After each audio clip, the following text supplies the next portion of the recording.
Hi everyone. So in this video we discuss the category of optimization strategies that rely on changing the learning rate as you go based on what happens during the training strategy.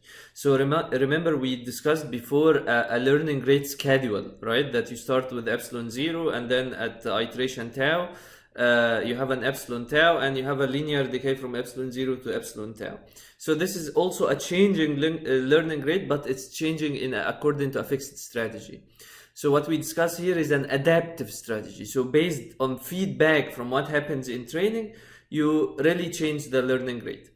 And the motivation for this, or the natural way of thinking about it, is that it's similar to the motivation for momentum, right? So remember the cliff example that we had, and we said that with momentum here at this point, you will have the gradient direction to the left. At this point, you will still have it to the left, and then here you will have it to the right, right? So with momentum, because there is a change in direction in the gradient, so you would have a smaller step, right? And that has an advantage of not reversing a lot of the steps that we have done so far. Now, the problem with momentum is that it introduces a new hyperparameter, right? So it can add complexity to the learning process because there is this new hyperparameter that tells you how much you should keep the past gradients and how much you should proceed with the new gradient direction, right? Or basically it affects the amount of drag. Remember the analogy to physical drag, the amount of resistance that is resulting from that drag induced by past gradients. So it's a natural thing to ask whether there is an alternative method, which is basically having an adaptive schedule of the learning rate. And one of the very early algorithms is called the delta bar delta algorithm. And the idea is very simple. You have a step size for every parameter independently, right? So if I have 100 weights, then I change the step size for each individual parameter. So the parameter update has different step sizes. And basically the learning rate for a parameter is increased if the sign of the derivative remains the same and decrease if it changes, right? So if the sign of the derivative, like here, remains the same, then I take bigger and bigger step, right? If it changes, then I take a smaller step, right? So if I have a consistent gradient direction, then I keep jumping more and more because it's a positive feedback loop. When it changes, then I need to slow down to understand what's going on. And because this algorithm is very sensitive to like if the gradient has small values, so it changes dramatically based on the sign, right? Very sensitive to small errors. It's typically the case that it's considered a full batch algorithm. It's used only if you're doing the parameter update after a full batch of training example, right? But with deep learning, this really doesn't match the many batch training strategy, because small errors in the computation of the gradient could change the sign of the gradient, and hence the trajectory could change dramatically, right? So with deep learning, you want more with the many batch method. With deep learning and the very large data set paradigm, you really want adaptive learning rates algorithms that depend on the magnitude rather than the direction of the gradient, so that small errors can be tolerated. And one of the typical algorithms that we'll start our discussion with is called the AdaGrad algorithm, the adaptive gradient, right? And basically what this algorithm does, the AdaGrad algorithm, is that it adapts the learning rate by scaling the step size inversely proportional to the square root of the sum of the squares of all past partial derivatives of the cost with respect to that parameter. So it's the same spirit of delta bar delta, in a sense that I have different step size for every parameter, right? But I scale, instead of relying on the direction of the partial derivative, I rely on the magnitude of the partial derivative. So I sum the squares of all the past gradient component corresponding to that parameter, which is basically all the past partial derivatives corresponding to that parameter, and then I divide by the square root of that sum, right? And so basically the accumulation of the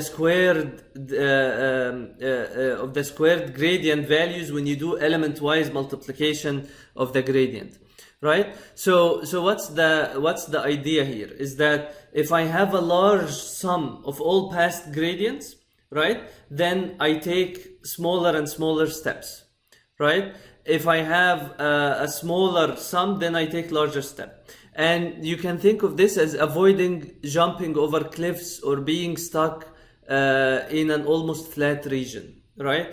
Meaning that if I am for a long while have been in an almost flat region, then the gradient has small values, right? Then I try to jump out of that flat region, right? So I divide by a small value. So I try to take bigger steps, right? If it's a very steep region like this, right, then I should be very careful, because every small change results in a large change in the cost, right? So if I have if the sum of the squares of the partial derivatives with respect to that parameter, the direction corresponding to that parameter, is very large, that means that the cost function is very steep in that direction. So I want to be more careful. I want to take smaller and smaller steps.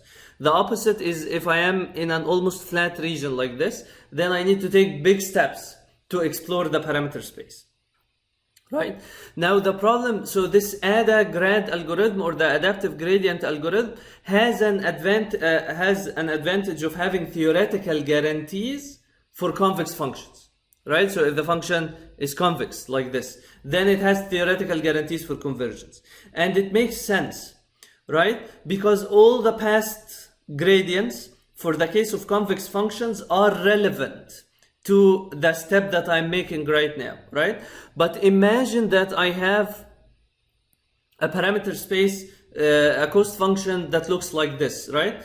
Then this function is convex in local regions, but in general it's non-convex, right? And there could be a problem, because you could have your learning rate is changing based on regions that are irrelevant to the step I'm making right now. So if I am at this point, right, all the gradients in this region right here or in this region right here should be irrelevant to the step I'm making right now, because they don't tell me anything about the local curvature of the function in the neighborhood that I am in right now, right? And that's why to adapt or to customize the AdaGrad algorithm for deep learning, which deals with the highly non-convex functions, and because of the very large parameter space, then you need a way of forgetting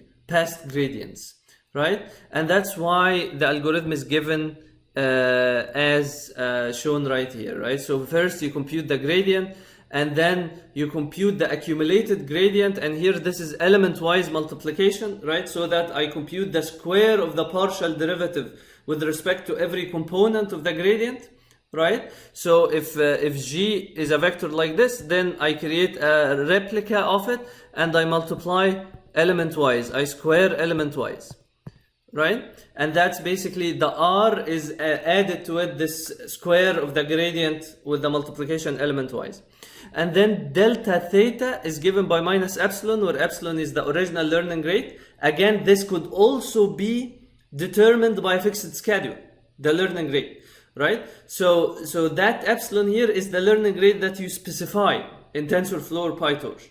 And then we divide by square root of r, and we add a small positive value delta, just because r is initially 0 and we don't want to divide by 0, right? And then element-wise with the gradient. Right? So I scale every partial derivative after obtaining the gradient. I scale every partial derivative by the inverse of the square root of the sum of the partial derivatives in that direction. Right? So AdaGrad, and then you add to theta this delta theta. AdaGrad does this, right? So it suffers from this problem that we mentioned here, right? And that's why in the next video we'll discuss a more commonly used algorithm, which is called our root mean square propagation, which has this discounting factor of forgetting past gradients so that you can account for the case where we move to a different region in the parameter space and we don't want the gradients corresponding to the irrelevant region to affect the step size that we are taking. Thank you.